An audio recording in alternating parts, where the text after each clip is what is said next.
Assalamualaikum warahmatullahi wabarakatuh. Ini saya akan menyampaikan pengantar berpikir komputasi dan program pemrograman prosedural.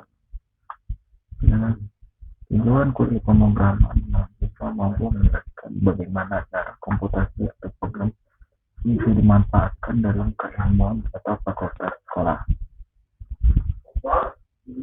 Menjelaskan bagaimana proses dari source code menjadi program dengan menggunakan kompilator atau interpreter. Jelaskan apa yang dimaksud berpikir komputasi dengan pendekatan prosedural. Yang berikutnya memahami representasi dan pemrosesan data dengan program dalam komputer. Membuat program terkecil pertama dan membuat pemrograman yang dipilih dan memahami aspek eksekusinya. Apa itu berpikir komputasi? Berpikir secara komputasi adalah menggunakan logika, melakukan sesuatu selangkah demi selangkah, menentukan keputusan bila menghadapi dua kemungkinan yang berbeda. Salah satu cara untuk memahami dan mengimplementasikan cara berpikir komputasi adalah dengan belajar pemrograman. Cara lain ada belajar memahami penggunaan perangkat lunak pengolah kata. Contohnya adalah Microsoft Word, pengelolaan bekerja spreadsheet, contoh Microsoft Excel. Kemampuan berpikir komputasi. Berpikir komputasi memungkinkan kita untuk menggunakan komputasi sesuai dengan kebutuhan kita. Kemampuan ini akan menjadi satu kemampuan dasar yang harus dimiliki di abad 21. Kemampuan dasar yang sudah ada sebelumnya adalah kemampuan membaca, menulis, dan juga berhitung.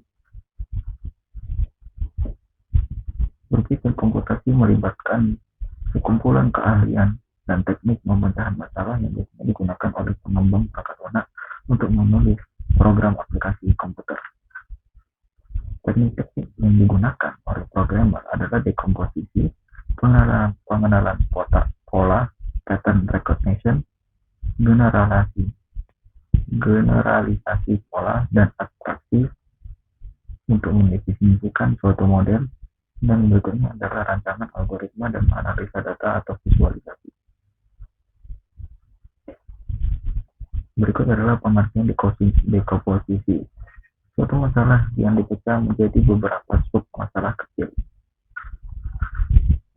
Contohnya ada matematika, angka 256 itu bisa didekomposisi menjadi kunci kecil 2 kali 1 tambah 5 tambah 5 kali 10 tambah 6 kali 1. Berikutnya adalah sistem perpustakaan, mampu didekomposisi menjadi berikut: peminjaman buku dan anggota, yaitu dosen atau mahasiswa. Kalau program komputer, dekomposisinya itu menjadi suatu langkah-langkah untuk membuat suatu program. Pengenalan pola atau pattern recognition, kemampuan melihat adanya kesamaan yang memungkinkan kita untuk melakukan prediksi. Itulah pengertian dari pengenalan pola. Contoh di sini pola penjualan saham yang benar dari awal turun, naik, turun lagi, naik, turun, naik, turun, naik, turun. Ya. Untuk program komputer, kadang kita bisa menemui pola yang berulang. Keadaan ini memungkinkan pemisahan bagian program menjadi prosedur atau suatu fungsi. Pertanyaan di sini, apakah di T6 akan turun atau naik? Jawabannya setelah kita melihat dari pola yang ada, kemungkinan besar akan naik. Yang berikutnya generasi pola dan abstraksi, kemampuan memilah informasi yang kompleks menjadi lebih sederhana atau membuat informasi lebih bersifat general sehingga memudahkan kita untuk menjelaskan suatu ide. Gambar grafik di pie chart untuk abstraksi presentasi jumlah mahasiswa pria atau wanita. Lokasi suatu posisi di bumi dapat ditentukan dari koordinat longitude atau latitude. Berikutnya adalah menghitung Fibonacci.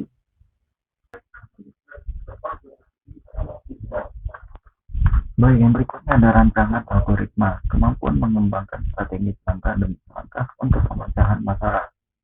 Rancangan algoritma biasanya dibuat berdasarkan dekomposisi masalah dan identifikasi pola yang akan membantu kita memecahkan suatu masalah. Yang pertama adalah urutan memasak kentang dari mengupas kulitnya, merebus, memotong, dan lain sebagainya.